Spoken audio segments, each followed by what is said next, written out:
On August 26, 1989, James Harden was born in Los Angeles, California. Where my money, Yao Ming? Just stay out all night long. He grew up in the 90s in the city of Compton. The place where you're not supposed to make it out of. The odds are against you. A lot of people aren't strong-minded, and they either end up, in jail or not here anymore. It was basketball in school. I would always just go out there and just shoot. That's what I did. That was my job. And I would be out there till like 1:30, 2 in the morning, just shooting, just playing. He always ate cheese. Yeah. Big blocks. Big blocks of cheese. With no clothes. Walk around with underwear on. Settle in, man. Probably like a Tayshaun Prince or something, very long, can do anything, handle the one, guard the biggest guy, kind of a guy who do whatever the coach needs me to do, guard the best player on the other team, just do whatever's needed. Showtime when it's a fast break, kind of a little LeBron cockback, nothing spectacular. I thought in high school he was a pro. He had a professional game in high school. He had a professional makeup. He had a professional candor. He had a professional swag, right? And people say, like back then, that he had an old man's game, right? Meaning that, it didn't look like he was putting forth a lot of effort, but he was effective. Can you dig it? I felt like I was going to be a star one day. Didn't know when, but I knew one day it would happen. I started growing a beard my sophomore year in college. It made me look older in college, so that was one of the big things that I really liked about it. Mom's making me cut my beard. They said it was getting too long. A lot of people told me, why are you going to ASU, asking me questions, this and that, still saying you could change your mind, stuff like that. I mean, I guess it's the best decision for me. My mom moving out there, and Coach Sindex, he wanted to rebuild something new. So I just wanted to be a part of that. Just gotta continue to do the unnormal. This young man with a beard came along and just put the world on notice.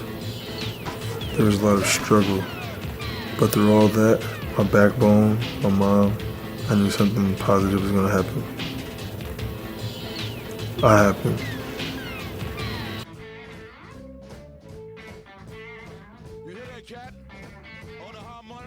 Where do you think you're going? I have no idea yet. Hopefully in the top 5 range is my prediction, and not out of that range. You don't know which team? No, I don't know which teams. Maybe Memphis, Oklahoma City, Sacramento, and Washington. As of right now. That you look at and think I could really play well in this system. There are a couple teams. Oklahoma City's young, and they have a 2 spot who's open, which is a great fit.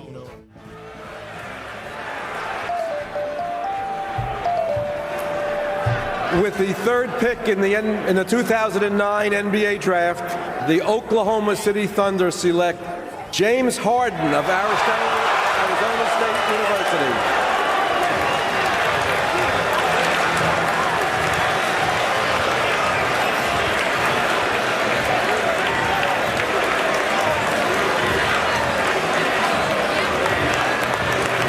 Maybe a bit of a surprise, at least to the crowd here at WAMU Theater at Madison Square Garden.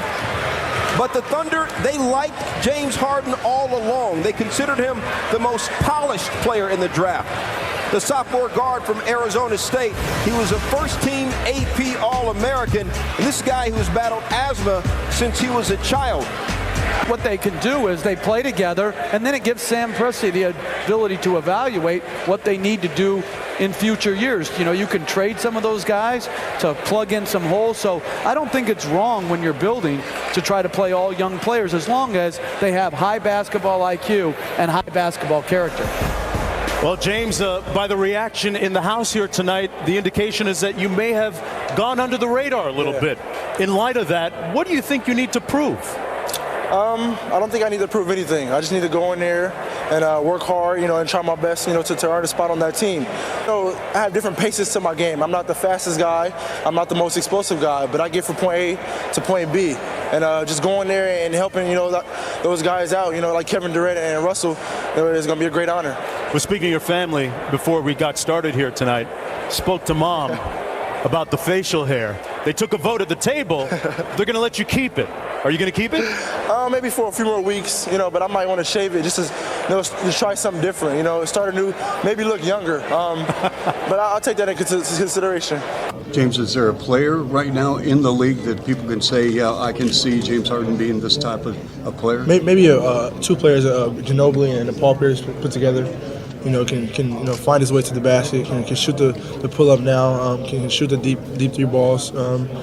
Just whatever the coach needs him to do, he can do. This is a business. You have to be ready. It's a grown man, no matter what age you are. This is a business.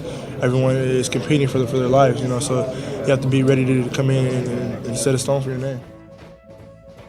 In 2012 he won the 6th Man of the Year award, and in the postseason he helped Oklahoma reach the NBA Finals. Oh, that's disgraceful.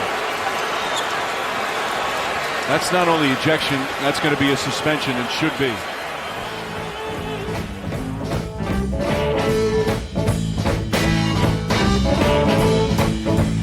The step back three.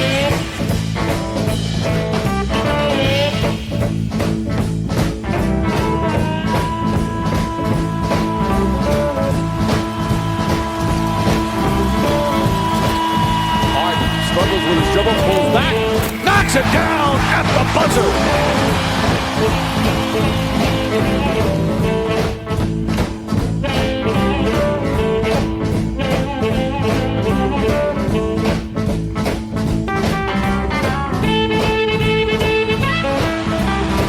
Miami Heat are once again NBA champions. LeBron James captures that elusive title he so desperately coveted.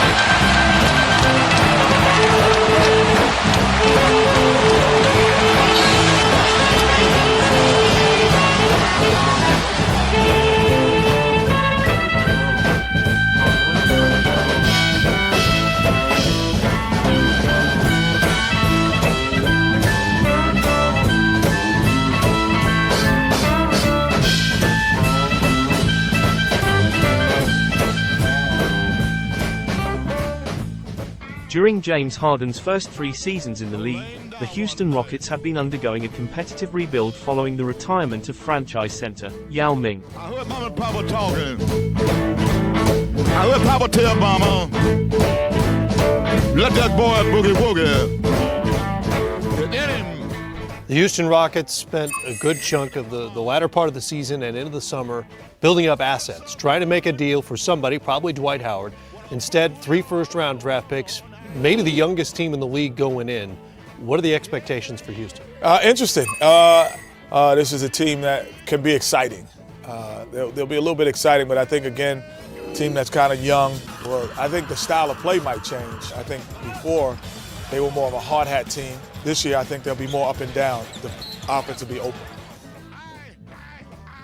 Over the summer of 2012, the final pieces of the previous era left the team as Luis Scola was amnestied and Kyle Lowry left following a dispute with new head coach Kevin McHale. The front office brought in Jeremy Lin and Omer Asik to join promising second-year player Chandler Parsons. You mentioned Jeremy Lin, who became a cultural phenomenon in New York City in just over really a quarter of a season, really small sample size. What can he be, and how will things change for him now that he's a full-time player? I think he's going to be a really good player. I was surprised that New York let him go. I think that the things that he does well, he can do well, you're always going to be able to do. He plays pretty well in the pick and roll. He gets to the rim better than he's a jump shooter. So keeping him out of the paint will be difficult regardless of where he plays. So I think he'll have a great season here with the Rockets. Yeah.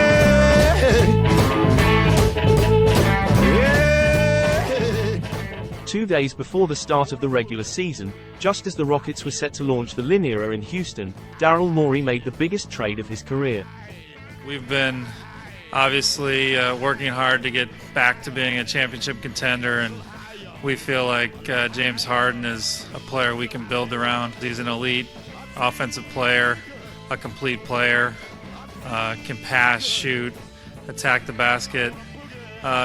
Really, I still, even though he's a gold medalist and an Olympian and made the finals, I still think he's an underrated player. He's absolutely someone that when they see him step into the role of the star of the Houston Rockets, people are going to realize just how good he is. Mark, did this surprise you, or did the people in the inner circles of the NBA see this coming? Not this soon, because the deadline for an extension for Harden is Wednesday night at midnight. But they didn't want to give Harden the max. Their position was everyone who's re-signed here has sacrificed a little something, even Durant, even Russell Westbrook. So they were looking for Harden to be willing to take a little less than the max to stay. When the sides couldn't come to terms, we know Sam Presti, the Thunder GM, is pretty decisive. So he turned around quickly and today started working on trades. And the Rockets, their interest in James Harden has been known for quite a long time. So they were able to consummate a deal with Houston pretty quickly. When you got it, flaunt it, and he's very, very confident right now. Harden to the elbow. Gunning, got it. The net barely moved. He can get his own shot, folks. Harden down the lane, pulls his way for a hoop. I'm excited to be here. The organization has done a great job. They made me feel welcome. Being around the guys, all day today, I think we can have something special here. We're young, but those guys want to work and get better. So we're going to take days at a time. What a debut for the bearded James Harden. It happened pretty fast. I was at dinner and Sam Presti called me and said that I've been traded to the Rockets, and I was kind of in shock. But at the same time, it's a business, and I feel great. I feel comfortable in a great position, with Houston Rockets and everything they have and they're building toward. We're going to grow together. It's going to be a building process, but we're going to grow and we're going to get better. That's all that matters. It might take some time just because, I was coming off the bench. A lot more minutes is going to be, played. A lot more scoring opportunities, a lot more opportunities with the ball in my hand. But I'm looking forward to it. I've been put in that position before, and I'm ready for it. Clyde, we're in the James Harden era. We are officially here. Fear the beard, baby. Harden says, block this. James Harden blossomed in the leadership role during his first season with the Rockets, and the young core of Jeremy Lin, Chandler Parsons and Turkish big man Omer Asik helped the team surpass expectations early on. Here comes Harden in the open court. Harden behind the back, takes it to the middle. Oh, what a shot by James Harden. Patrick Patterson and Donatas Motiejunas overtook Terrence Jones in the depth chart and spent the season competing for the Rockets' starting 4 spot. Demo's in the game. Yeah, Demo takes it to the basket and he draws a foul. Nice move by Donatas Motiejunas. Now let me tell you about Demo. Kevin McHale was talking to me the other day about Demo. He said, you know what, this kid is really becoming a player. He's went down to the D-League, really working hard. He's been working hard in the weight room. He's getting much stronger. Kevin McHale is really excited about the way Demo is progressing here in his rookie year. This is a young 7-footer taken by the Rockets. #1 draft choice a couple of years ago. He's from Lithuania, and he had a very good year last year over in Europe. And the Rockets have high hopes for him. He's 7 feet tall and got a handle. Both players helped stretch the floor and create space for Harden, who was ever improving and finding new ways to break down opposing defenses. Oh, I couldn't describe this for you again. You just have to watch it. Rookie, Royce White, made the roster but never played for the Houston Rockets as his fear of flying prevented him from joining the team on a regular basis. The idea that you're not with the team and you're sitting at home, you may never be with the team. The whole dream may go down the drain before it even takes hold, that's working on you. What kind of stress, if any, is all of this stuff you're going through with the Rockets putting you through? How is that affecting your life on a daily basis? Yeah, I mean, it's definitely affecting my health. I've started to feel it now. I'm experiencing migraines. I've always had trouble sleeping, just because, we've come to the conclusion, again, with me and my doctor friends, that, my mind's so creative that I'm always trying to think of something. I'm thinking a lot, and that makes it hard for me to sleep, but it's even harder now because I'm thinking about very troubling things and issues, and my eating habits have changed, my appetite has changed, my attention, my ability to focus really well. And so this stuff is getting to you? Well, it's doing exactly what I'm trying to prevent it from doing for long periods of time. Another thing that America is going to have to come to grips with is that stress is one of the #1 killers of human beings. Head coach Kevin McHale spent time away from the team before Christmas following the death of his daughter. Again, they're good kids. They work hard, and that's if you'll do that, continue to do that, that always gives you a chance. I mean, this league is so misunderstood from so many people that look at it. Yes, it's a talented league, but it's a blue collar workman league. It's 82 games, man, and it's a grind. And our guys have proven that they're going to grind, and that's a trait that not everybody has. But if you have it as a team, you can build from that. In January, Patrick Beverley finally achieved his dream of playing in the NBA when he signed with Houston. Hey, Patrick Beverley's in the game. Remember, the Rockets just signed him, and he played his first minutes last night. His first minute. They just can't score. Yeah, they're not shooting the ball well at all. They're turning it over way too much. So why not give Patrick Beverley a chance to see if he can get something going? Look at the Rockets all over the court. Good save by Patrick Beverley. Right now, the Rockets trying to build on an 8-2 run. Delfino gets a big pick from Asik, sets up Patrick Beverley for a three. How about this youngster? He hasn't missed a shot as a Rocket, and both have been three-pointers. Oh, Beverley with a beautiful pass to Parsons. Patrick Beverley comes in like he's never... Where's he been? The Arkansas Razorback, who grew up on the south side of Chicago, had been playing overseas in Ukraine, Greece and Russia since 2008, and when he got his opportunity to compete with the best players in the world, he played with an unmatched determination to prove that he belonged. With great defenses, Beverley knocks it away. I'm telling you, this guy is the best player ever. Patrick Beverley to the basket for two. All right.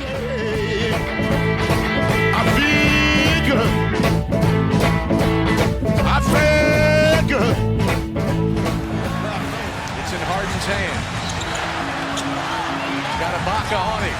Harden. Oh! James Harden! His third career 40-point game. I feel good. Look out, throw that wood. Look out, throw that wood down. Come on. He's got the game in his hands. James Harden. He shoots a three. And the game is going to overtime. Now, wait a minute. They're going to call goaltending, I think. They may call goaltending on Phoenix. But it is... Oh, it counts! It counts, and the Rockets win the game! James Harden led the Rockets to a 45-37 record, which gave them a playoff berth for the first time since 2009 and would face the Oklahoma City Thunder. Harden's former team had just had their best season, finishing top of the Western Conference with 60 wins. Over the last several years, Oklahoma City has become a hotbed for NBA playoff action. Chesapeake Energy Arena, one of the best atmospheres in the league, and plenty of storylines for this matchup. The fans are fired up. The Beard is back in Oklahoma City. Let's check out the starting lineups. First for Houston, Parsons, Smith, Asik, Harden, and Lynn. Youngest team in the playoffs, Durant, Ibaka, Perkins, Cephalosha, and Westbrook, the defending Western Conference champions. And we're underway. Game one, Oklahoma City and Houston. They lack the experience, and two, they're not as good. I mean, let's face it. It's been a great accomplishment to get to this point, but they're going to played terrible all the way across the board, offensively, defensively. So that one's over with, and for us, we're going to learn a lot, and I'm personally going to learn a lot. And then it's time to move on. Another game on Wednesday. Well, the newness of the playoffs can be shocking. There's no doubt about it. And I think the question becomes how they respond. You know, it's one thing to play well in the first half, but finding a way to sustain what you do early in a game, extremely important when it comes to playing against a team with the talent level that a team like OKC has. So they're going to come back. I think they still like their chances simply because of the matchup. It's an up and down tempo. They like to play like that, so they're not going to go away. They feel like if they can make shots, they have a chance against this team. Durant goes around Chandler Parsons and takes the elevator to the rim. After getting blown out in the opening game of the series, the Rockets made Game 2 more competitive. In the second quarter, Patrick Beverley went for a steal on Russell Westbrook as Westbrook was calling a timeout and injured Westbrook's knee as they collided on the play. And Westbrook hobbling away. Beverley went for the steal just as the timeout was called, and he actually got part of the knee of Russell Westbrook. He is really upset with Beverley right now. He's looking over at Patrick Beverley, and now this was the first shot in a personal rivalry between the two players that continues to this day. You see the side swipe by Beverley right on the right knee of Westbrook. And Beverley goes over to help Westbrook up, and Westbrook knocks away the hand of Beverley. And Beverly's like, all right. We'll see, after the foul is called, Beverley reaches out, extends a hand to help Westbrook up, shoves him in the back. I watch Westbrook take that hand, knock it away. I can get up myself.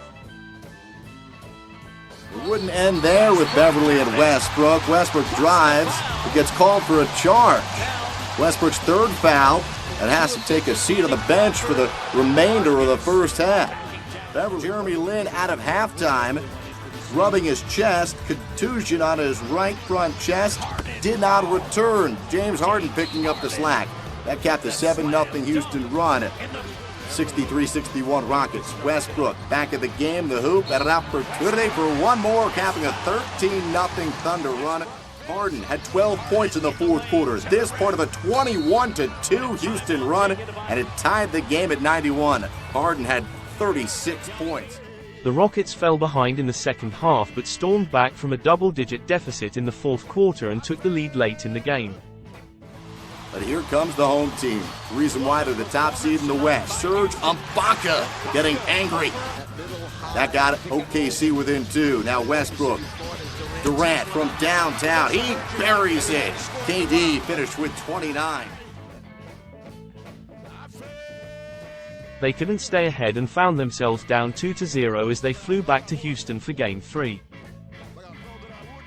The Thunder were without Westbrook, who would miss the remainder of the playoffs due to his knee injury. The last 4 minutes as Durant fires and buries a triple.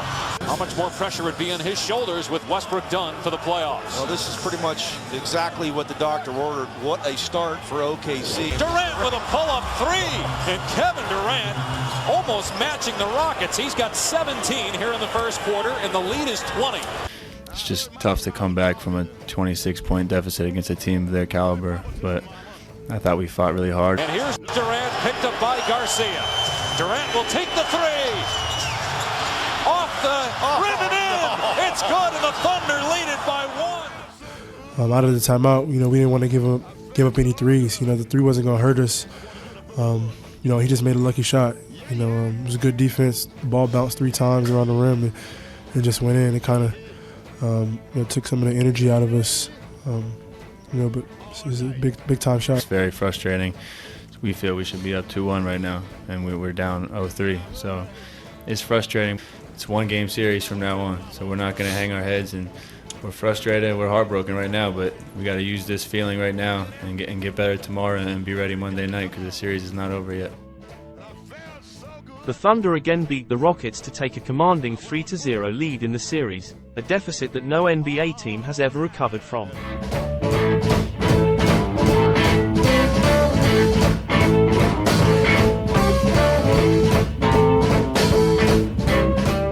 Game 4 was another close affair. OKC took the lead in the first half, but Houston kept it close by forcing timely turnovers and punishing the Thunder on the break.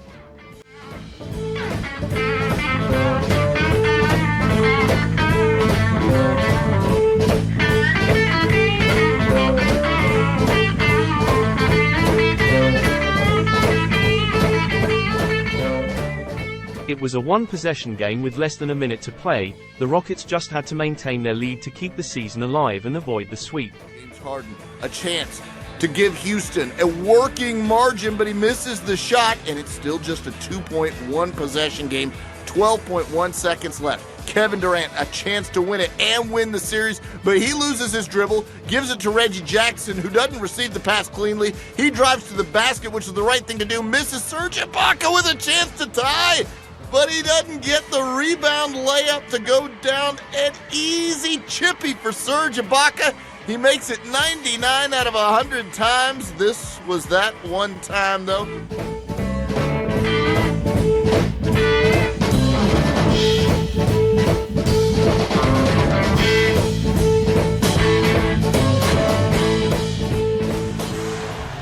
Here is Harden firing a three and hitting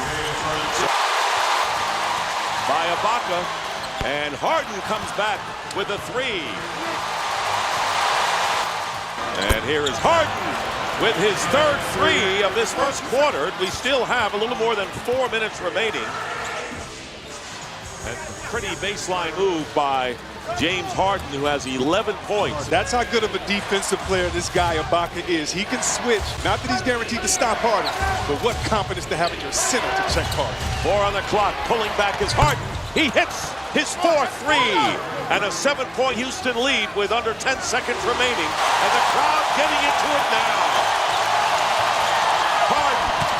Harden says not so fast. Now the Rockets want to establish that double-digit lead again. At the end of the third, and here is Harden hitting a three. What a deep that was. Rockets again forced to counter a rally here by the Thunder. Harden for three, and he hits it. And he is perfect, 7 for 7 from three-point territory. And the Houston Rockets have come in and defeated the Oklahoma City Thunder 107-100 in a shocker, keeping the crowd out of the game. And Harden with 31 points and 7 threes, leading 6 players in double figures.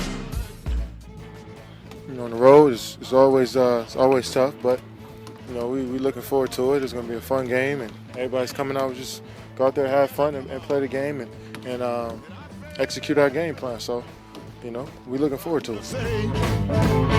I feel good when I heard her say. Kendrick Perkins and Francisco Garcia get tangled up.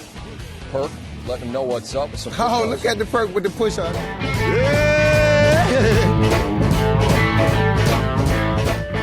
Chandler Parsons got angry with the rim. Pushing up on that rim.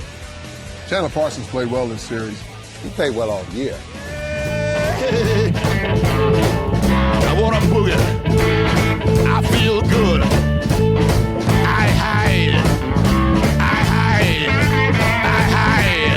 I hide. I hide. Little higher. Big three from James Harden, but OKC led by 4 at halftime. Chandler Parsons had 10 points in the third. Well, that's a deep three. He's been aggressive, and he had to be. Kept it filling up right here. Again for 3. Houston led 68-62. The Sea of Red erupts down there in Houston.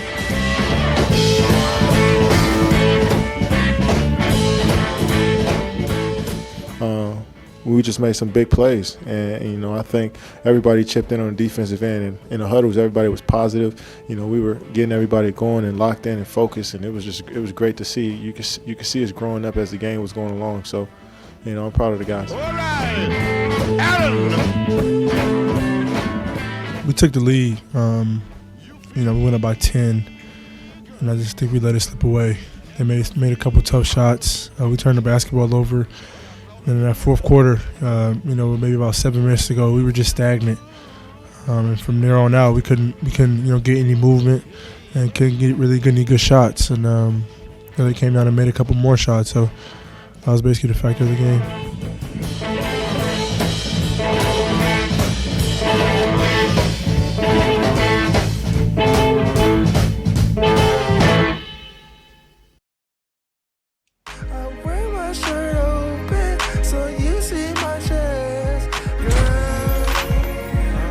James, please don't do this. I just had the best year of my career. I got to keep things fresh. I have real talent. Can I get a playback? Okay. I wear my shirt open so you see my chest. Girl, I work so hard into... Is that me? In the summer of 2013, the Houston Rockets were preparing for the second year of the new generation led by James Harden and looked to bolster the roster by adding another superstar through free agency. The biggest name on the market was Dwight Howard. The dominant big man had most recently played for the Los Angeles Lakers after beginning his career in Orlando. Daryl Morey led the recruitment effort and made one of the biggest free agent acquisitions in the franchise's history.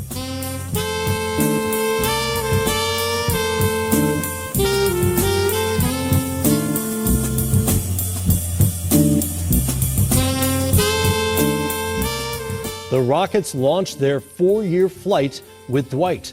Houston pulled out all the stops in formally introducing Dwight Howard Saturday. Hall of Famers Hakeem Olajuwon, Yao Ming was there as well, among the alums standing by for Howard's first media event as a Rocket. By now, you know the 7-time All-Star left the Lakers for a 4-year, $88 million contract with the Rockets. Yet another reason for the light-hearted big to smile. I made this decision for me, I really want to be happy, and like you said earlier, if you can't be happy when you're playing, then it's not fun. And I just want to get back to being that guy who was having fun and enjoying basketball, but at the same time dominating. The last 2 years, I've had to really develop thick skin, which is going to really help me this season and in the rest of my career. But it takes a lot, to win a championship. It doesn't just happen, just because you have guys come together. But I think, we're just willing to get out there and give it our all. And I just can't wait to get out there with these guys. I really believe in my heart that we have an opportunity to win. James, Jeremy, Chandler, all of us have a great opportunity to grow as individual players, but also as a team.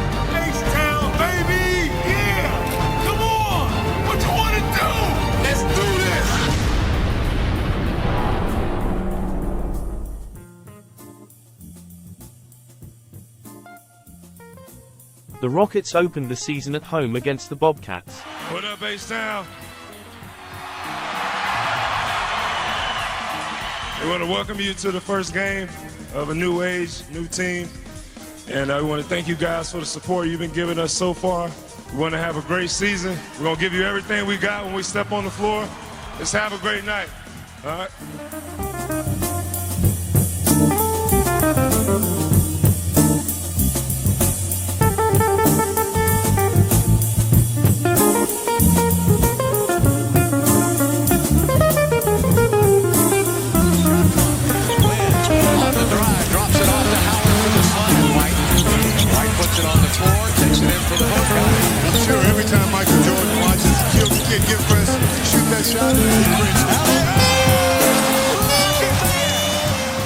Dwight Howard put on a dominant performance, grabbing 26 rebounds and scoring 17 points in the win. And that is the 26th rebound of the game that ties Dwight Howard's career high in rebounds. Spectacular debut for Dwight Howard. There's a bounce pass to Howard, and he slams it home. And the crowd is up. I know they probably wanted more points, more slam dunking and running, but Charlotte came and played their tempo tonight, the Bobcats. They took the Rockets out of their fast-breaking style, and yet the Rockets were able to win. Harden with 13 points in the quarter. Kevin McHale opted to utilize a Twin Towers starting lineup rather than bringing Omer Asik off the bench to begin the season, but would soon switch to a more traditional starting rotation, opting for Terrence Jones at the 4. Con los terroristas.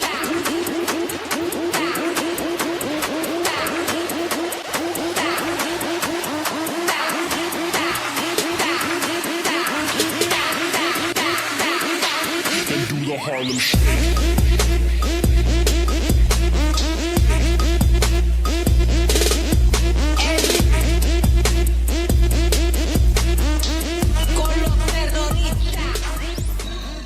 Patrick Beverley took the starting point guard job, but injuries limited him to just 55 games in the regular season, which gave Jeremy Lin plenty of opportunities to start. I think it'll be great. I mean, Jeremy, really, I thought Jeremy had a tremendous year last year. I think the people that felt that Jeremy Lin was going to be able to reproduce Lin's sanity for a season were just, that's just unrealistic. I've said all year, if you're a good basketball player and you take your top month that you had, you might be a guy who averaged 15 points, for 15-year NBA career. You might have had a month where you averaged 30 and 9 rebounds and 7 assists. It's just, that's the way our league's such a flow league. You play. Lynn's trying to make something happen. Going to his right. The Trailblazers are too long. Almost blocked it with his elbow. But that's like an unrealistic hype mode, whatever you get into. As a player, everybody who's good is you have a ceiling and a floor. You don't play on the ceiling, you surely hope you don't play on the floor. You play somewhere in between there. He had a ceiling moment for about 3-4 weeks. You don't live on that, but to say that, we expect him to do that every night, that's just, that's unfair. And look at the beards! Quality work on the beard.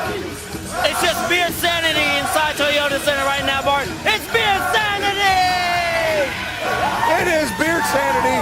It's also Lin sanity. Jeremy Lin, well represented. Very nice attire. Spin around.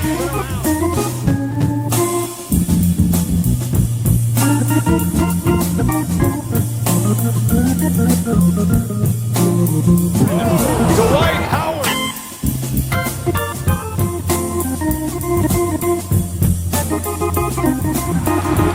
Chandler Parsons. What the shot.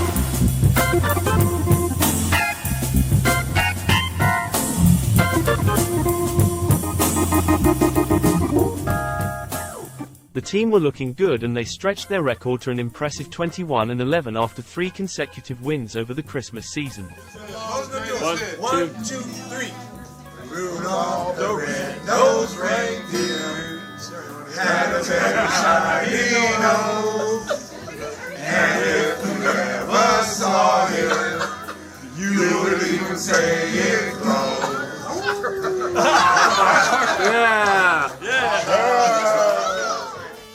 Tune it up, KD. That sounds good right there. Don't mess this up.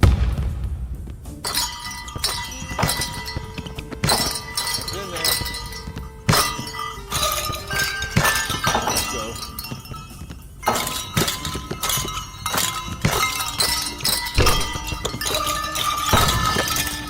Dunk that. Hey!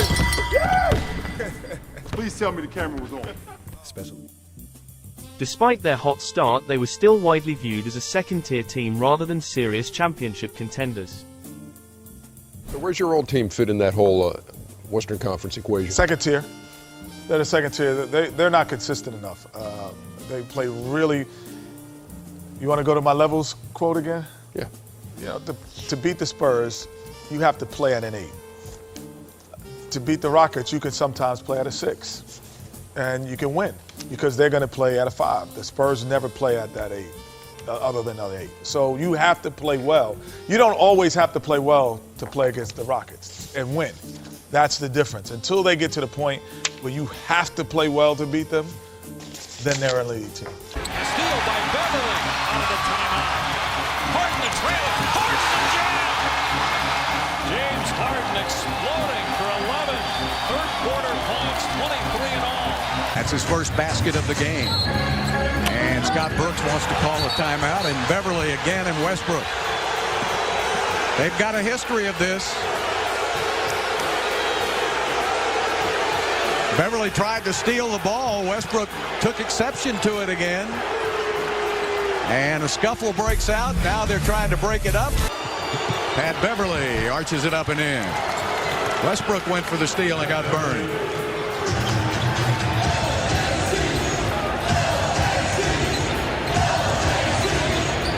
Beverly almost gets the steal. Westbrook on the floor. And again, they go after it. Pat Beverly will take no quarter. He's Eddie Haskell with muscles. Just feeds off of the boos from the crowd. The crowd is all over him, and he is fired up. He's not going to back up. I don't think there's anybody in the league will admit they enjoy playing against him.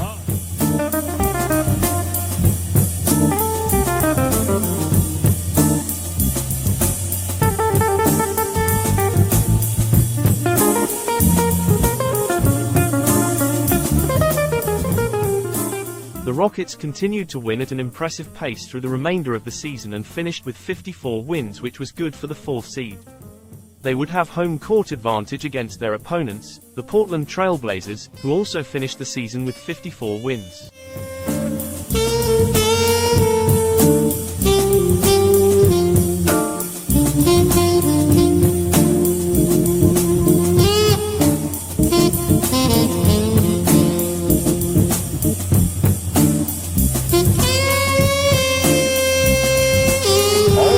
Trying a three, he's got it. So Aldridge 33 and 15.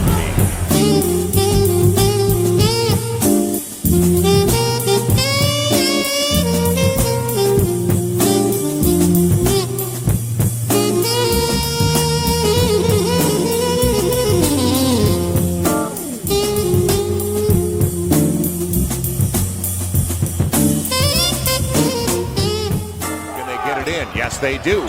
Harden for the win. We go to overtime. Tied at 106, an extra 5 minutes at the Toyota Center. And now trying to give the Blazers a 1-point lead. He's done it. 121-120, and the Rockets call a timeout.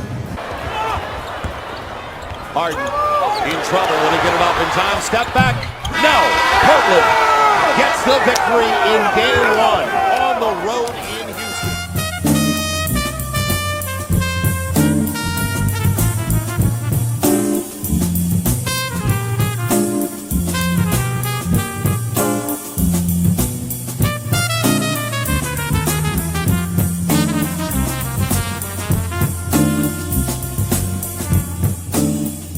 They're celebrating in the Rose City tonight, and that will do it. It is over.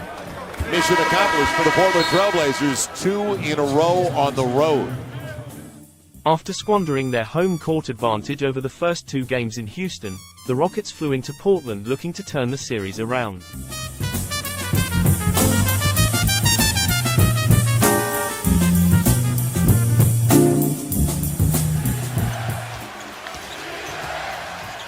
Howard. Aldridge looked like he took a slap at him. Terrific post depth by Howard. He catches it in the restricted area. A lot of contact on the shot. Look at Aldridge right there following through. That's a foul. Houston took Game 3 in the second overtime game of the series. Just hoping it was going in, you know. All of us want to win, you know. It's a crazy crowd, you know. We're in the playoffs. It's a dream come true. And that will do it.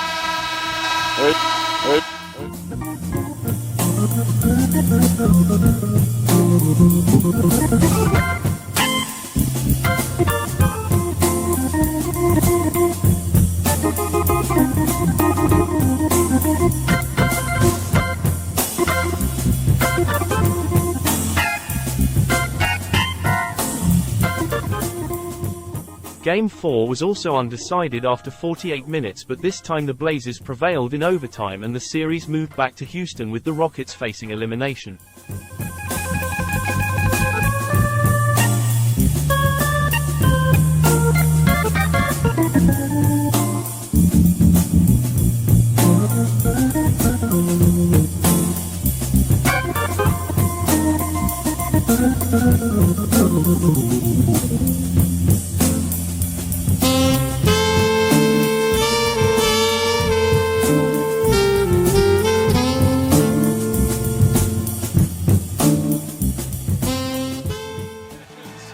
gotta do it, guys. Ready?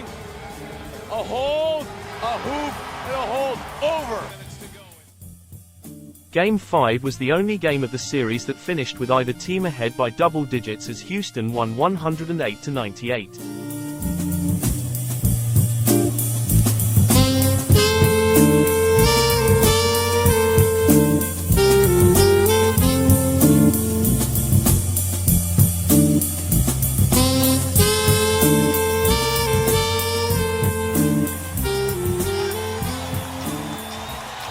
Good evening from Portland and the Moda Center in downtown.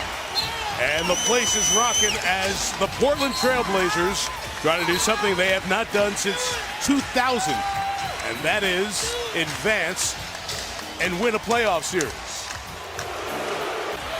Friendly roll for Damian Lillard, who has just been terrific in this series, including a playoff career debut. Referenced it a couple of times. It was May 16th, 2000 against the Utah Jazz in the second round. Scottie Pippen, there's some faces out there. Brian Grant, our good Sabonis, working on Olden Polynice for the Jazz as Portland 1-5. That was the last time they won 7 games. Matthews in his grip. We're down to 10 seconds left. Harden loses the handle, got it back. Harden between the legs. Harden the jumper, off the rim, no good. Lopez tried to keep it. Parsons scores!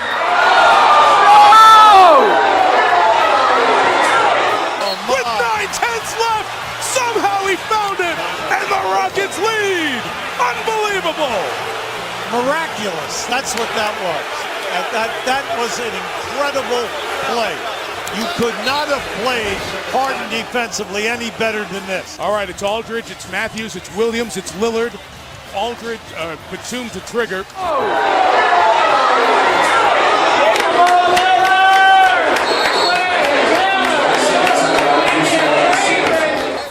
Foul to give for Houston. 9/10 left. A 3 wins the series. Shoot! It's Lillard. He got the shot off. Lillard got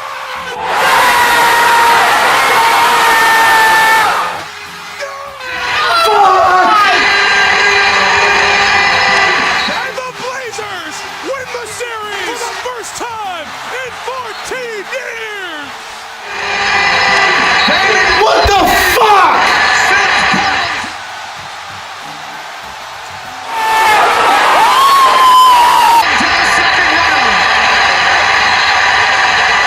Who is guarding it?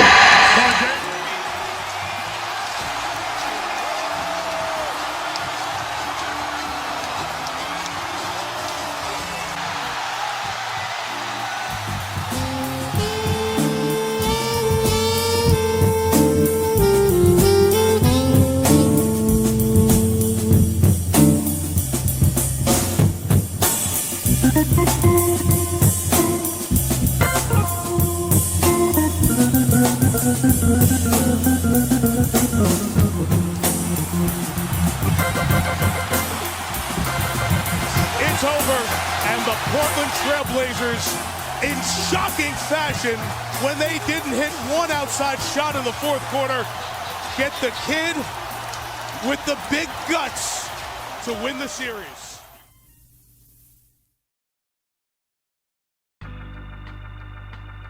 It makes it easier to bear. You won't regret it, no. Following the Rockets' heartbreaking loss to the Trailblazers, the summer of 2014 saw the team retool the roster as they traded away Jeremy Lin and Omer Asik as they entered the poison pill year of their backloaded contracts. In trading away Asik, Houston reacquired Trevor Ariza, who had been playing in New Orleans and Washington. They also traded for veteran guard, Jason Terry, a player who Rockets fans most closely associated with I-45 rivals, the Dallas Mavericks. Terry had spent 8 seasons with Dallas and was part of their championship team in 2011. The first title in franchise history.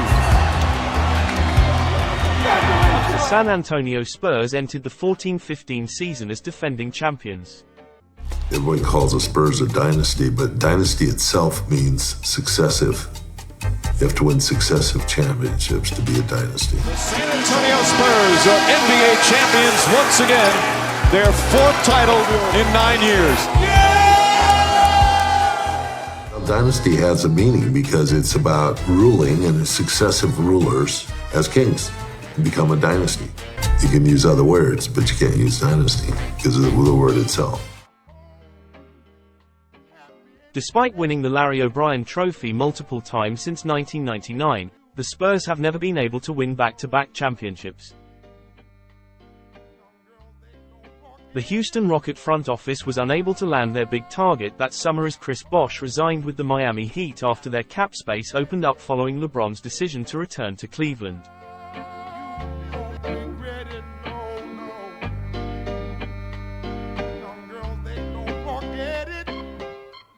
Kevin, the Rockets thought they had him. They traded Jeremy Lin away just for the chance to have enough money to go get him.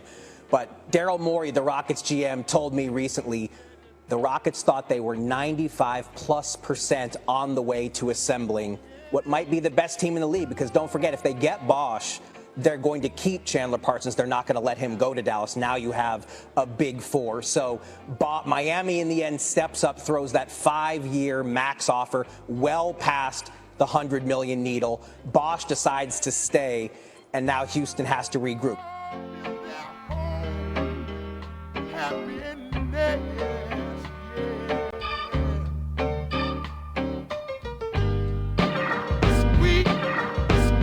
Sounds so soulful, don't you agree? The Rockets started the season strong, winning 6 straight and 9 of their first 10. He tried to go for a big 4. He tried to sign Chris Bosh, was going to match the offer to Chandler Parsons, and then they were going to have Dwight Howard and James Harden in a big 4. They whiffed on Chris Bosh. He overplayed his hand, and Parsons left for the Mavericks. And so now he's left with the heart of his team built around 2 guys that are a little bit difficult. Dwight, a lot difficult, very unreliable, and Harden, who's a bit immature and doesn't like to play defense. You know, in chess, you're trying to checkmate the king. In basketball, we're trying to win a championship. So it's very clear that you need to take steps. Often if you're trying to checkmate the king, you don't go directly barreling, towards it. You have to do some subtle things, use a lot of discipline, and set up your strategies, set up your plays, set up your position to put yourself in position to win. Donatas Motiejunas continued to improve and worked his way into Houston's starting lineup. I invented sweat, popping bottles, putting supermodels in the cab. Proof, I guess I got my swagger back. Truth, new watch alert, view blows, or the big face rollie, I got 2 of those. Arm out the window through the city, I maneuver slow. Cock back, snap back, see my cut through the holes. The team looked good heading into Christmas, but this didn't stop Daryl Morey being active in the trade market. On December 19th, he acquired Corey Brewer via trade, and on Boxing Day, signed Josh Smith. Yeah, but let me tell you something. This to me is a very important time for the Rockets. This is Josh Smith's time. Because you watch the Rockets play, James Harden's taking entirely 2-minute shots. He's a one-man band. If they're going to be any good when Dwight comes back, this is the time they got to integrate Josh Smith into the offense. He's got to get 10 to 15 shots because he's the second best player on the team right now, other than Trevor Ariza. Photo shoot fresh, looking like wealth. I'm about to call a paparazzi on myself. Live from the Mercer, run up on Yeezy the wrong way, I might murk it. Flee in the G450, I might surface. Political refugee asylum can be purchased. Everything's for sale, got 5 passports, I'm never going. Lillard, stolen by Harden. Look at all the white jerseys. Who's he going to pick out? Well, go ahead and shoot. A 3-point play the Harden way. In February, Morey traded for Italian point guard, Pablo Prigioni. At 38 years old, he was in just his 3rd year in the NBA after a decorated career in Europe. The acquisition proved essential as starting point guard. Patrick Beverley once again suffered a season-ending injury after playing in just 56 games, and Prigioni's veteran experience was leaned upon more heavily than intended. Dwight Howard would also be plagued by injury through the season as a problematic herniated disc in his back limited him to just 41 games. Did you get that on Bills? Why you on that? Put that on NBA.com.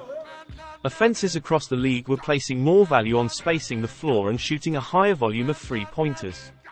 At the forefront of this movement were the Houston Rockets and Golden State Warriors. Welcome to Havana, smoking Cubanos with Castro and Cabanas. Via Mexico, Cubano, Dominicano, all the plugs that I know. Driving Benzes with no benefits, not bad, huh?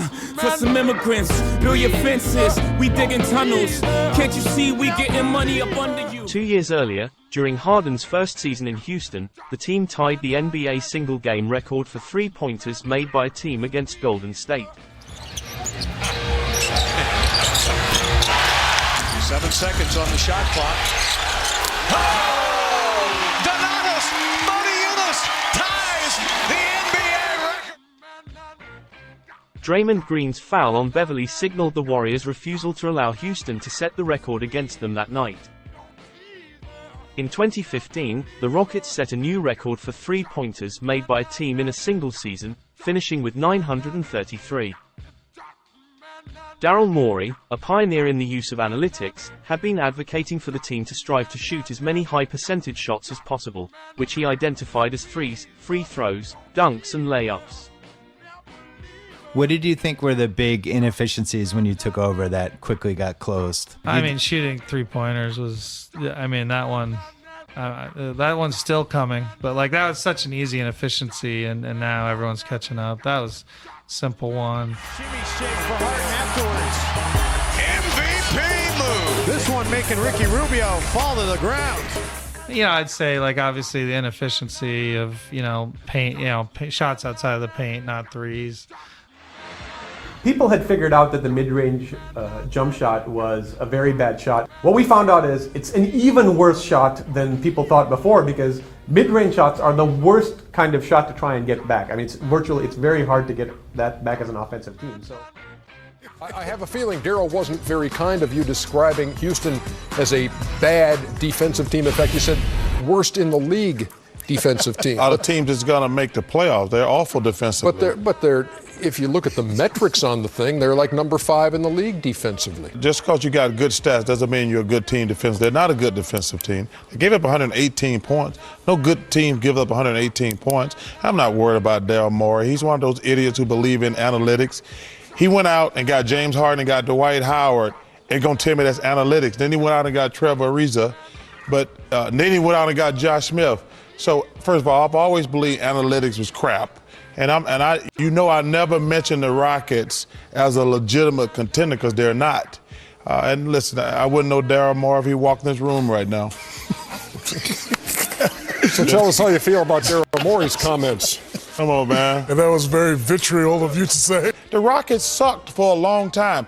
So they went out and paid James Harden a lot of money. They got better. Then they went out and got Dwight Howard. They got better. They had Chandler Parsons. And no, this year they went out and got Ariza. The NBA is about talent. All these guys who run these organizations who talk about analytics, they have one thing in common. They're a bunch of guys who ain't never played the game, and they never got the girls in high school, and they just want to get in the game. I always heard like people were like, all right, enough of this Daryl Morey. We've had it. I mean, they're right. There should, I should have scaled it back? I should shut up more. I mean, that's true. Don't say you've been better lately. No, but my personality, I think I talk too much, but Daryl Morey, general manager of the Houston Rockets, down in the Rio Grande Valley for tonight's Rio Grande Valley Vipers Reno Bighorn matchup. Mr. Morey, what do you think of this team so far that you guys have assembled? The three-point experiment that Daryl Morey began in Rio Grande Valley had proved successful. The Vipers averaged 45 three-pointers a game in 2014, almost half of the total shot attempts, and it was translating to winning basketball. Those are just stats. And first of all, stats are analytics. Well, it has really nothing to do with analytics. I told you. Analytics are like when you're black and See, white. please. Like when you're black, they call you a cook. When you're white, they call you a chef. They just call it analytics. They can charge you more for it. They're just stats. Can't you see the private jets flying over you? Maybach bumper stickery, what will Hova do? Jay is chillin', Yay is chillin'. What more can I say? We killing them. By the end of the season, James Harden had established himself as one of the best players in the league and finished second in the voting for the Most Valuable Player award. We haven't clicked yet. That's the scary part. You know, you see all these other teams that are clicking, going 10, 15 game win streaks. We haven't done that yet. Sky's the limit for us. Good. Here you go. Good cut. Good cut. From week to week, you just bounce all over in the West. I haven't looked at the standings in weeks just because it makes no difference because things change so quickly. Our goal is to be playing our best basketball in the month of April and then carrying that through for as long as we can make a playoff run.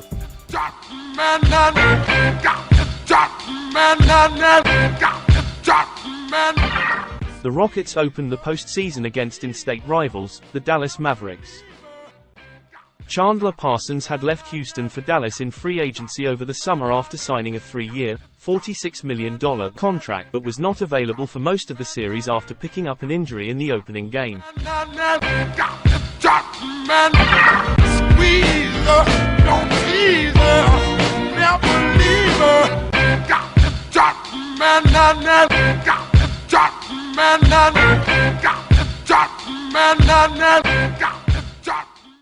The Rockets started the series strong with a victory in Game 1 and in Game 2, Mavs point guard, Rajon Rondo, appeared to quit on his team and wouldn't appear again in the series. Tyson also added 11 points. He played well late in the season. Oh no. Wow. That's terrible. That's tough. An 8-second backcourt violation. Wow. Those are just too tough to give away. A wide open three. And it's hit by Jason Terry. And he and Harden really going after it somewhat right now.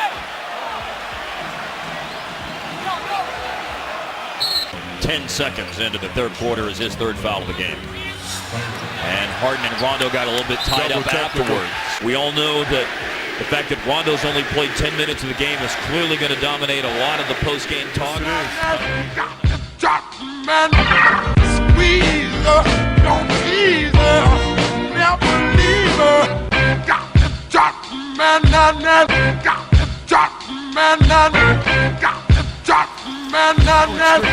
Harden goes left at Chandler, put it in, and fouled. And you foul him when he comes up on the pick and roll. It's not away from the play.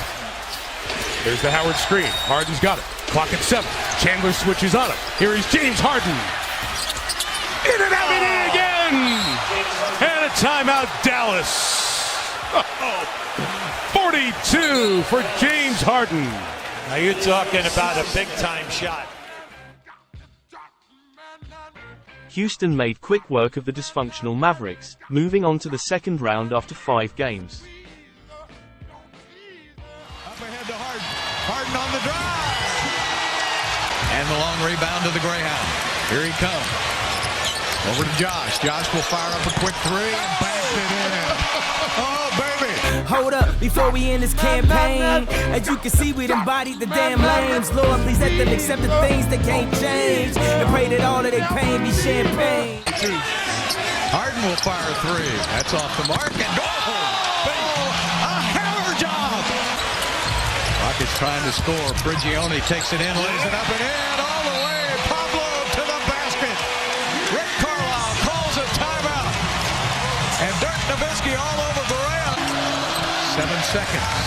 Prigioni on the drive, gets it out to Jones. Jones puts up. Terrence Jones with a cold-blooded three. Back to Harden. Harden steps back, fires a three.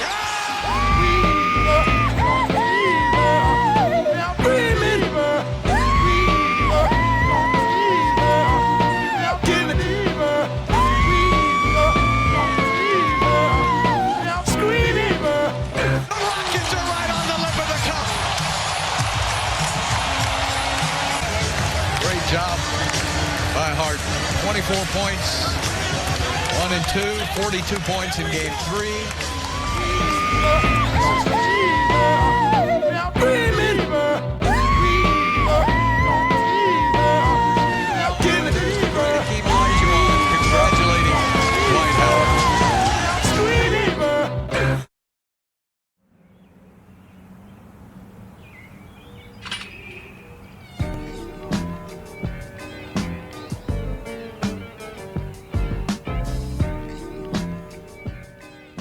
The city of Houston had only experienced a second-round playoff series once in the past 16 years, and the Rockets would open with home court advantage.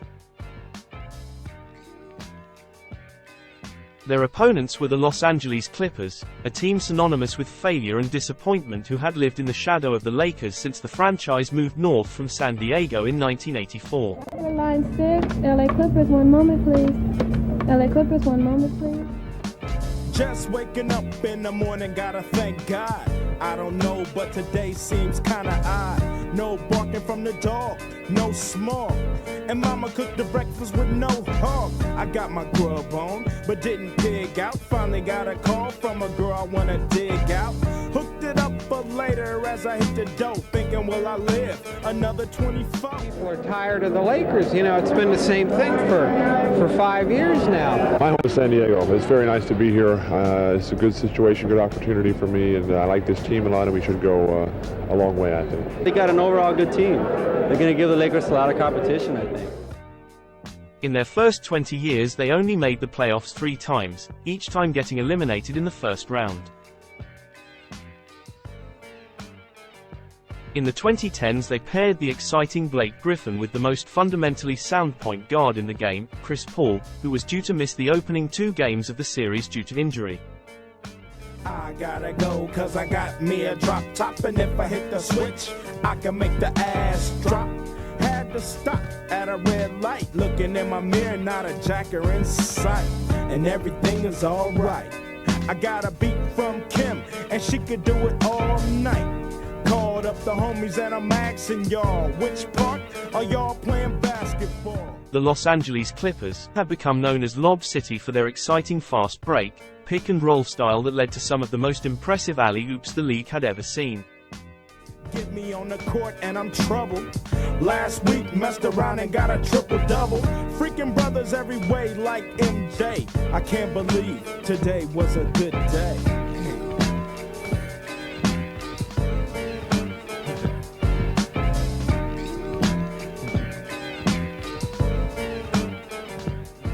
This was the 3rd time in the past 4 years they had made the conference semifinals, and this year they were hopeful to go further than any squad in franchise history.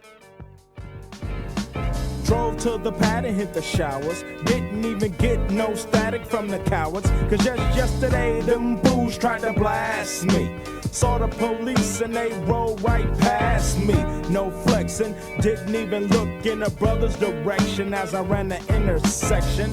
Went to Show Dog's house, they was watching Yo MTV raps. What's the haps on the craps? Shake 'em up. 22 for Blake Griffin, and the turnovers piling up for the Rockets. 21 turnovers for 26 Clipper points. Shake 'em up, shake 'em up, shake 'em up, shake 'em. Roll 'em in a circle of homies and watch me break 'em with a 7, 7-11, 7-11, 7 even back door, little Joe. I picked up the cash flow. Then we played bones, and I'm yelling domino. Plus nobody I know got killed in South Central LA. Today was a good day. So, Redick, 17, Rivers 17, Crawford 21. Redick 17, all in the 3rd and 4th quarters tonight here in Houston. 20 from Barnes, 26 from Griffin. Rockets were led by the 22 of Howard. He had the 10 rebounds, 12 assists for Harden. Left my homie's house paid. Picked up a girl, been trying to dig since the 12th grade. It's ironic, I had the boo, she had the chronic. The Lakers beat the Supersonics. The Rockets lost their home court advantage following the opening game defeat and regrouped for Game 2. Hart goes inside, play.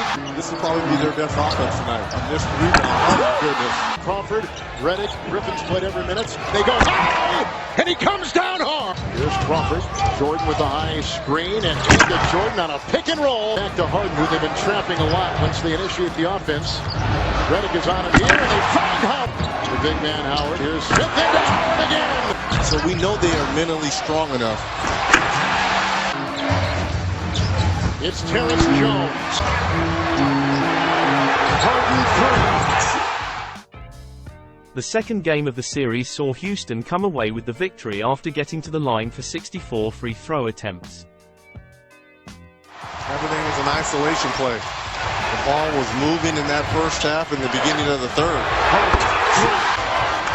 I would switch this if they're going to come up with Jason Charity. Harden goes hard inside. Game 3 saw the series shift to Los Angeles. Felt on the big fat fanny, pulled out the jammy and killed the punani. And my Jimmy runs deep, so deep, put her butt to sleep. The Clippers blew the Rockets out by 25 behind an impressive performance by Austin Rivers off the bench. Keep an eye right here. Get the ball. Oh, it's Terry. It's Yeah. Terry. Whoa. Terry went right after Blake Griffin.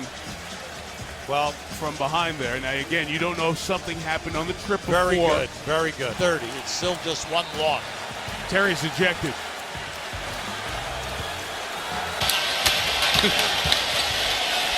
Quite a night for the Clippers here in LA as they get game 3. Rivers and Redick get the job done. Chris Paul returns, but a 23-0. Houston needed a victory in Game 4 to keep the series from getting out of hand.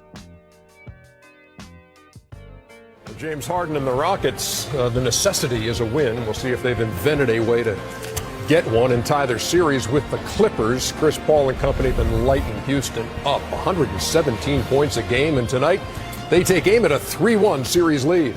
This Sunday began with every higher seed trailing in the conference semis, including the Houston Rockets, who have a chance to reclaim the home court edge with a win tonight in Los Angeles. But make no mistake, they have been shredded by a Clipper team shooting 50% in the series, averaging 117 points, and with 7 Clippers averaging double figures. The Clippers, their starting lineup is very hard to match up with. Obviously, the two bigs, no one can match up with. Chris Paul's unbelievable, but we felt like, we might be able to make hay, when they don't have all those guys on the floor. Our starting 5, I think JJ said it last game, we didn't play so many minutes together, so many games together. So it's just the confidence that we have, when any one of us is out of the lineup, or even when we practice and one of us aren't in, it's just a little bit different because we're all so familiar with each other. And so me just being out there sort of as the quarterback, I think helps us. Him being out there changes the whole dynamic. And then it also allows Austin to come off the bench. It allows our second unit to have a little bit more of a bond. Just, those guys always playing together. So it's great to have CP back, even if it's just for 20 minutes, 25 minutes. He's great at managing the floor, managing plays, and things like that. Look at this. Hey! Is that Mango or you? That could be Mango. Hey, Mango! Does Mango have his own? Well, I had a chance to speak with Kevin McHale just a little while ago, and he said his team is still looking for an identity. They have not played with a sense of urgency, with energy at all in this series, and they need to have that tonight to be able to even this series up at 2 games apiece. Ernie? And I know you get on me about this, but Houston in the regular season, Chuckster, was the number 6 team in defensive efficiency. We're talking about points per 100 points per 100 possessions. Okay, it's analytics. That's why they suck, Ernie. Analytics. But look at what the Clippers have done in this series. They've scored 117. They've scored 109 in a loss and 124 in Game 3, in which they took the 2-1 series lead. Man alive. 60-54 is the score. Can I say something? Yeah, we all got stuff to say. He he had his record broken tonight. 27 free throw attempts in one half in a playoff game, broken by DeAndre Jordan. That's because the team I was playing against was soft and they feared me, so they fouled me, which it didn't work. Just like it ain't working now. Clippers are up. They fear DeAndre Jordan? Yeah, they fear him. No, they don't. Yes, they do. They don't fear him. No, they're exploiting DeAndre Jordan. They're exploiting the fact that he can't shoot. Listen, they can't play defense, so when he get in the lane, Dwight gonna have to help him. They're exploiting the weakness. And they still down. It ain't working. And when they tried to DeAndre Jordan, the Clippers been 18-2. Get out of here with that. You know, Ernie, I'm not a proponent of changing the rules because I think just because somebody can do something, you shouldn't change it. But that was awful to watch. And I feel for the fans, that was awful to watch. 24 minutes of play, which took 84 minutes in actual time. I mean, it's just walking up and down the court. I mean, if you're paying exorbitant amounts of money to watch. Then you should be mad at Kevin McHale and Houston Rockets. If a guy can't go out here. I fought Kevin McHale. No, wait, time out. If a guy can't go out here and you can't make it, right? If you can't make the free throw, it's one shot. One hand shot, you should be able to make a free throw and go and win a game. I mean, come on, the guy's a pro. I'm a guy, I'm 50 years old in a suit. I can go out there with one hand and make a free throw. They're telling me we have to wrap it up. No pun intended. Let's wrap it up. But the thing that bothers me the most, Ernie, they're awful to watch offensively. They get a ball to James Harden and says, score on 5 guys or get somebody a wide open 3. I've watched every game of this series. They don't have a point guard, basically, but they just give the ball to James Howard. Missing Patrick Beverly, which really hurt. Ernie, giving the ball to James Harden and let him dribble, does his little island thing, and if somebody does not guard him, somebody gets a wide open 3, or they don't call a foul. They're so stagnant offensively. They need to speed the tempo of the game up. But it's James Harden or nothing right now. Yeah, he's turned the ball over in the series 21 times as well. The Rockets have not competed at all this series, going back to game 1. And they came out the same way in game 2, and they've obviously gotten mauled the last few games. But that's probably been the most disappointing thing for me. They have not competed at all. Kevin McHale, you got to do a better job of controlling that basketball. Let me see your stat sheet here. We just want to check the number of free throws that the Clippers shot tonight. They shot way too. 37 for 63. Trying to close out a playoff series is difficult. Trying to close out a series on the road is twice as tough. But that's what's ahead tonight for the Los Angeles Clippers. Welcome everyone to Houston, Texas in the Western Conference semifinals. The Clippers try to capture their second playoff series. Harden breaking free, 3-on-1. Harden's with the look. He takes out the D and puts it in. They want him to go coast to coast all night long. Clippers are 7 of 23. No look inside. Howard. What a pass from Harden. 16-4 run by the Houston Rockets. Capella has come in place of Dwight Howard and got a beautiful lob right here from James Harden. All a part of the Rockets' biggest lead tonight, 31-22. Woke her up around 1. She didn't hesitate to call Ice Cube the top gun. Drove it to the pad and I'm coasting. Took another sip of the potion, hit the 3-wheel motion. I was glad everything had worked out. Dropped the vert off and then chirped out. Today was like one of those 5 dreams didn't mean. Find a way to hold on to this ball game, which it looks like they will. Now you put the pressure to go to LA and try to steal a game to force a game 7 back in this building. The Goodyear blunt and it read Ice Cube's a pinch. Drunk as hell, but no throwing up. Halfway home, and my page is still blowing up. Today I didn't even have to use my 8K. I gotta say it was a good day. There's the triple-double there for Harden, 23, 10, and 10. Make that 26. 10 assists and 10 rebounds for James Harden. Rockets shoot 54%. They're high for the postseason.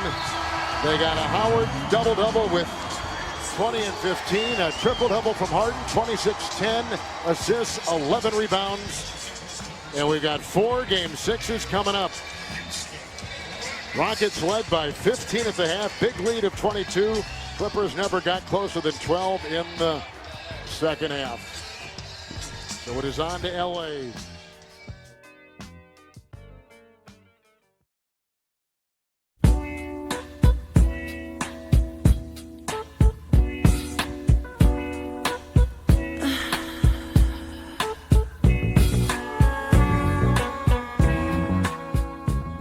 The Houston Rockets flew into Los Angeles needing a win to force a Game 7 and keep their season alive.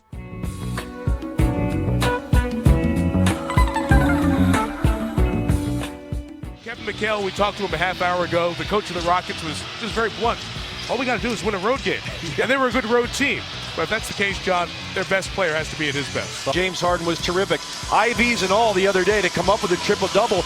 I think he's going to have to do that and then some here tonight to win in L.A. And as for L.A., I think you can make the argument Blake Griffin's playing better than anybody else that's still alive in the playoffs. The number's phenomenal. You see, first player since Oscar Robertson to post these kind of special numbers. He's been terrific. I expect him to play big tonight. The ball will be in his hands early and often.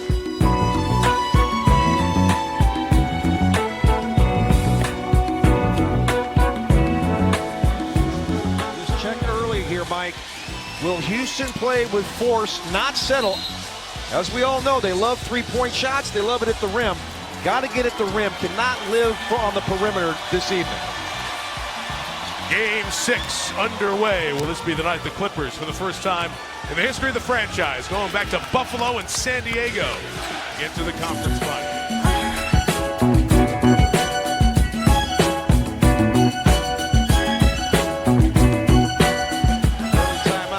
McHale. Turnover is a problem. Corey Brewer, when he comes in, those role players, essential for Houston. Yep. Move inside by Griffin. Houston does not have an answer for Blake Griffin. He has torched anyone on single coverage. You got to come with a double. Paul to Griffin. Oh, wow. I wanna do something freaky to you, baby. Oh, baby.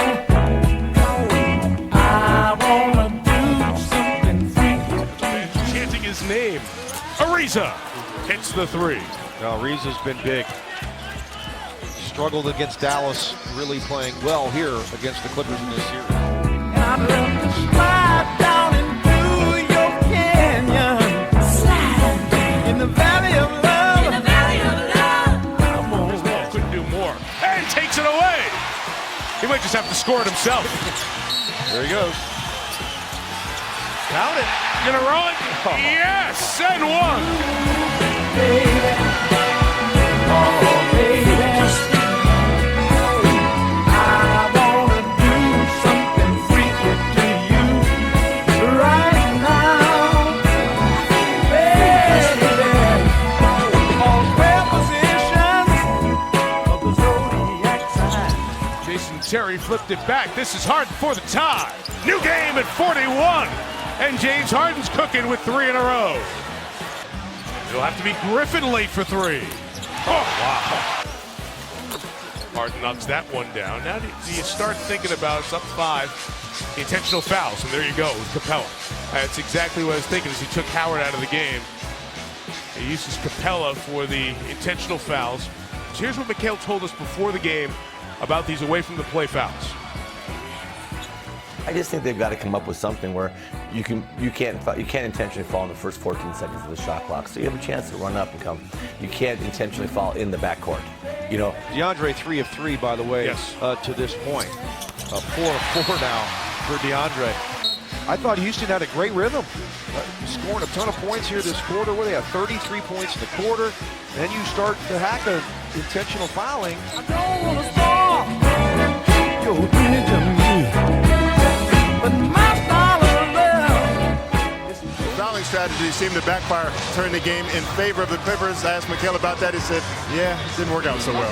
Mike Sunday in the 7th. Redick opens with a jumper for 3. Right back to Blake. Excellent adjustment. Here comes Griffin scores.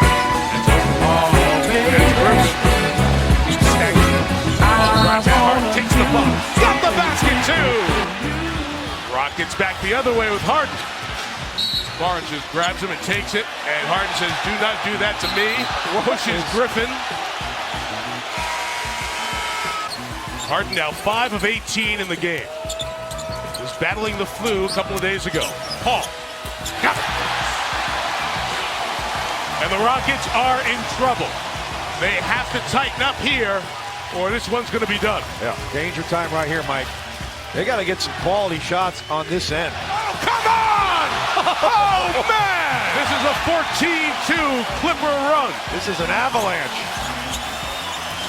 Get down and tell us what we got to do with our defense. All right, come on, guys. Come on now.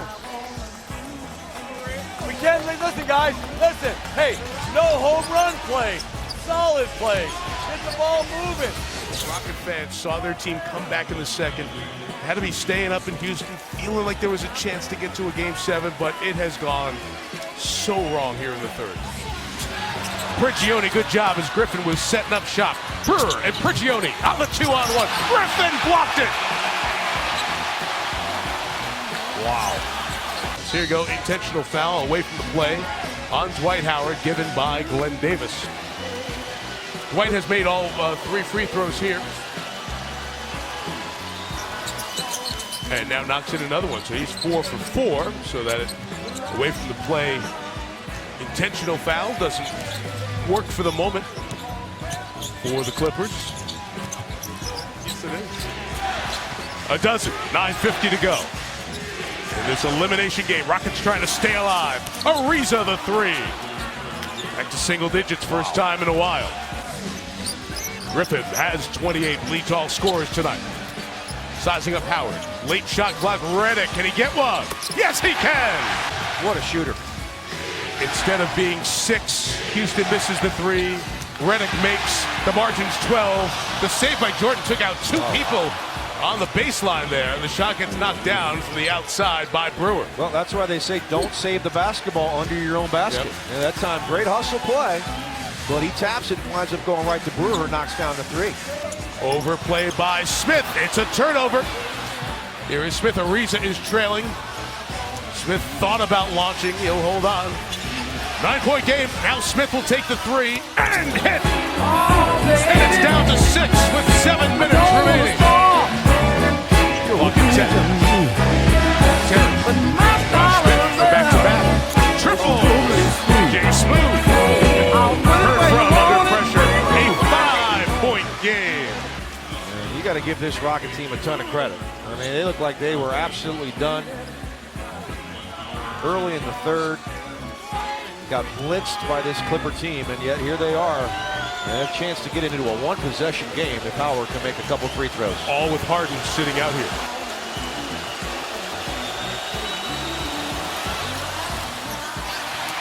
It's tight time. Do you want the ball right now? Can you make the shot right now? Smith on the drive. He's feeling it. Josh Smith has made this a 3-point game. Here he is. Howard's challenging. It's the line by Ariza between his legs to Howard.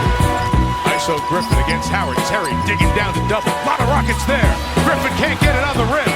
He's back behind the play. It's 5-on-4. It is Brewer. And we're tied at 102. Incredible. 32-13 run. And Harden is just cheering on the bench. All even at 102. Houston in the lead. It is Brewer for 3. And he hit it! Corey Brewer! The first lead of the second half for the Rockets. Now, JB, let me ask you this. 1:33 left in the third is when Harden came out of the game. Ariza came in for him. He was loosening his legs, trying to be ready to go. This group is getting it done. What do you do if you're Kevin McHale? That's the MVP runner-up over there. You stay with this group that's getting it done. Noise at Staples Center and the nervous noise. Jason Terry hit the shot. Smith's got Jordan, steps back, takes it. And makes it! Oh my goodness, Josh Smith! It's a 9-point lead with 100 seconds left. And the Staples Center is stunned. And all without James Harden for the whole fourth quarter. How could you even envision that happening?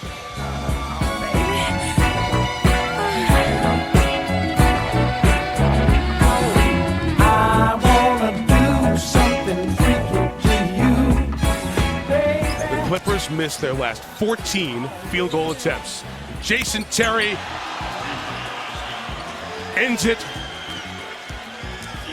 with that three. An incredible 34-point swing in this one. Paul finally knocks one down, and that will do it. One of the most stunning comebacks for a team facing elimination in the history of the NBA. The miraculous comeback led by Josh Smith and Corey Brewer sent the series back to Houston for a decisive Game 7. The Clippers choked. Let's call it what it is. This team just completely collapsed. Skip, I watched every moment of this game. I didn't miss a moment. I was shell-shocked at what I witnessed. I could not believe it. To have a 19-point lead, if you remember, I predicted, and boy, do I owe an apology to the Houston Rockets. I thought they were done. Not only did I predict they would lose this game, I thought they would get stomped. I thought they would get beat down, and they were getting beat down when the Clippers were up 89-70 with about 2 minutes left, 2 minutes and 15 seconds left in the third quarter. And then they had a 9-0 run to close the quarter, and then after that they outscored the Clippers 40-15. Over a span of 10 minutes in the fourth quarter, the Clippers had 10 points. They couldn't buy a basket, they couldn't hit a shot. They seemed, literally, they got to a point where they were scared to shoot. Clippers head coach, Doc Rivers, was no stranger to Game 7s. This would be the 12th of his career as a coach, and his teams had prevailed in 6 previously. The momentum, however, was on the side of the Houston Rockets. Doc Rivers has to step up too. Whatever buttons he's got to push to get these boys ready for Game 7, they have got to be ready. Because if not, all the naysayers about the Clippers and all the chances they had of snatching LA even remotely from the claws of Laker Nation, and I'm not saying they were doing it, I'm just saying remotely, that will even go out the window if they blow this Game 7. There's a whole bunch of stuff on the line for the Clippers because of how they collapsed last night. It looked like a straight-up choke job. They've got to make amends for this. So here we go. Mark Jackson as a player. Are there more nerves in a Game 7 than any other big playoff game? That's a great question. I believe beforehand there is, because it's do or die. One of these teams, their season is over with. Trevor Ariza. Shot clock down to 9. Redick on James Harden. Harden, nice feed inside.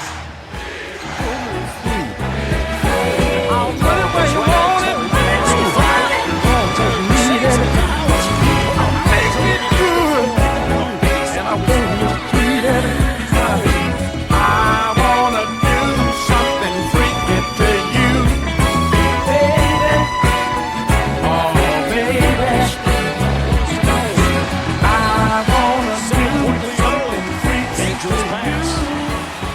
Beverly, who certainly misses defense, but the veterans have done an excellent job.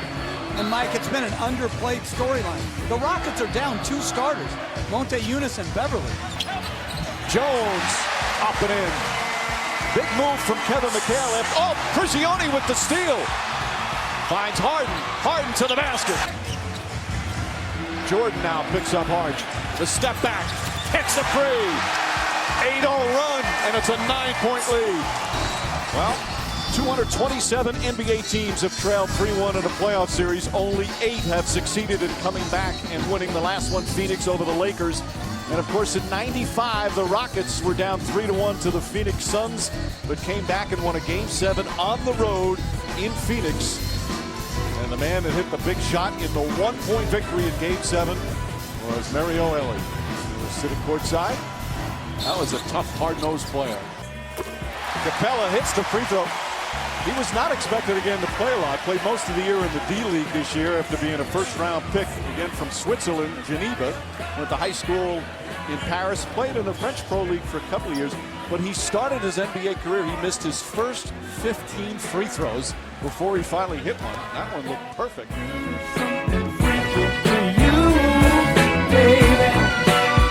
Oh, baby.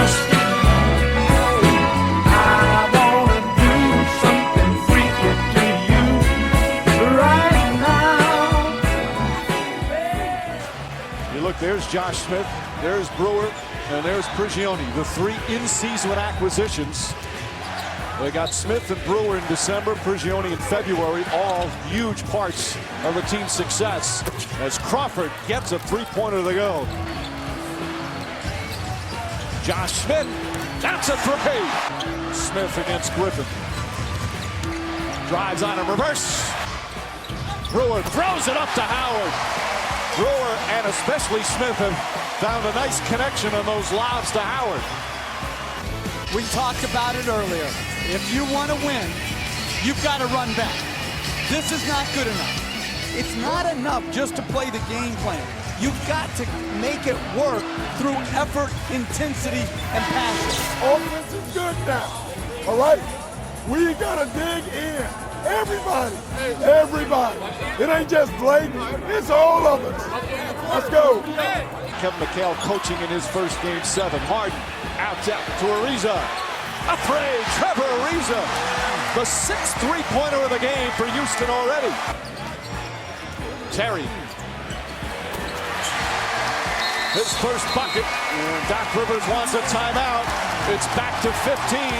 And Mike, this is a great playoff atmosphere. They have a great playoff home court. Regular season, just okay, but the playoffs is a tremendous home court advantage here. They're trying to get to their first conference final since 1997. It's been 18 years. Right now, though, a 6-0 run. The Clippers back within 6. All right, last 3 minutes here, guys.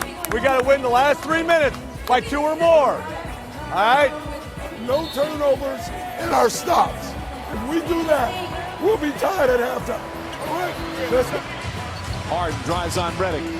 Floats it up, and Howard throws it down. Another beautiful pass from James Harden. Despite all the problems the Clippers have had, they're only down 8. James Harden, the Rockets fought off every comeback. Redick, nice defensive play, but then Barnes turned his back. Redick turned it over, and Ariza hits the three. Blake Griffin drills the jumper, and it's a 5-point game. Everything's got to be amped up. We got to go harder at everything. We got to recover harder. We got to defend harder. We got to run harder. We got to go with the ball downhill harder. Josh Smith for 3. Puts it in. See him do this time and time again. That's almost like football, though. That's the quarterback's fault. You got to see someone lurking defensively, and then on top of the steal, the big-time shot.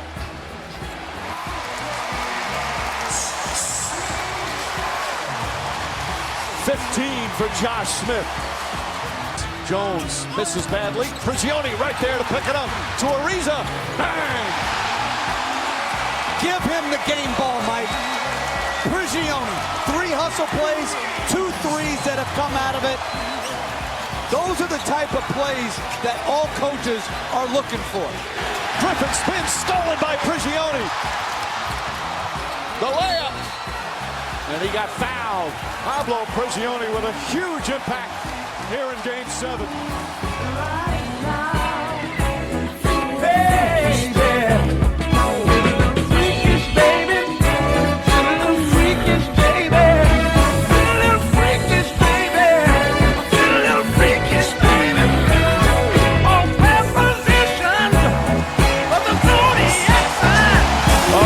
Launched late in the third, and Houston 1 quarter away from a conference final.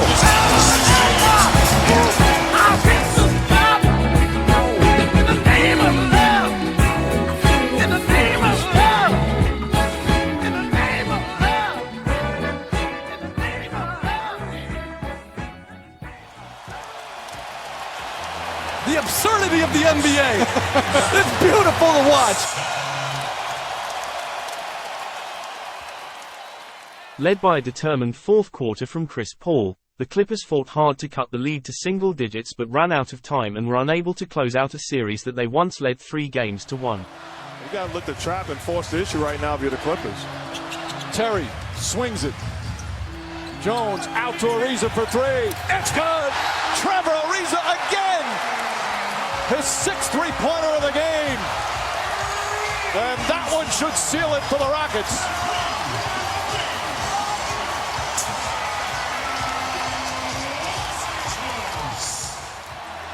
And the comeback is complete. The Houston Rockets will play in their first conference final in 18 years as they win Game 7, wire to wire.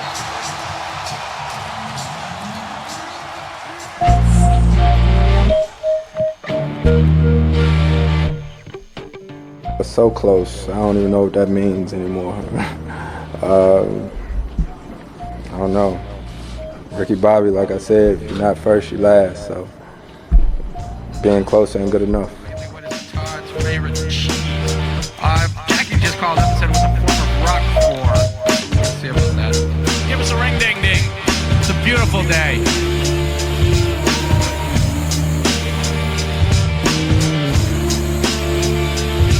Yeah, Todd, this is Liquid. Ring a ding a ding and I want those 3 Grand Band tickets, man.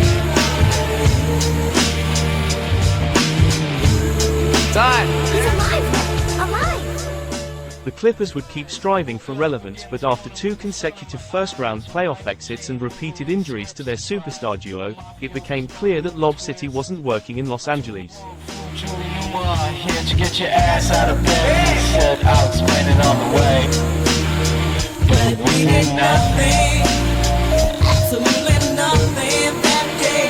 And I say, what the hell am I doing drinking in LA at 26? I got the fever for the flavor. There was a brief glimpse of hope as rookie sensation, Shai Gilgeous-Alexander, led a plucky group of misfits to a competitive series against the Golden State Warriors, but the front office quickly shifted direction, landing another pair of often injured superstars in Kawhi Leonard and Paul George. Just me and a friend, feeling kinda groovy, working on a movie. Yeah, right.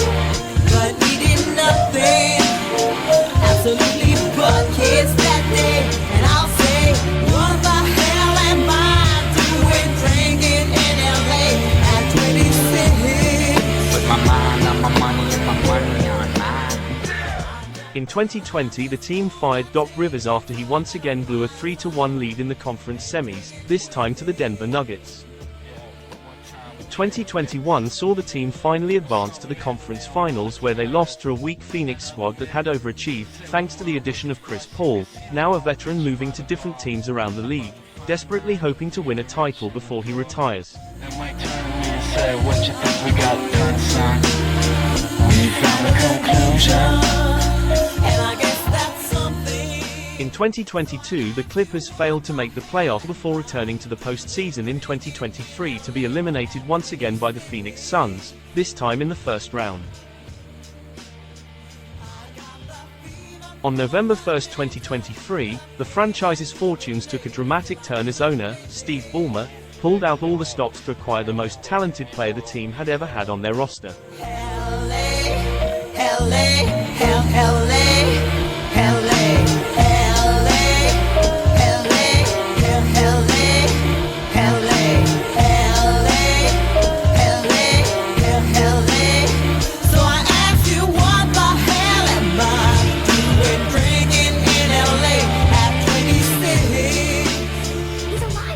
The early signs seem to suggest that the Clippers currently have a better chance to contend for a championship than they ever have in their 54-year history.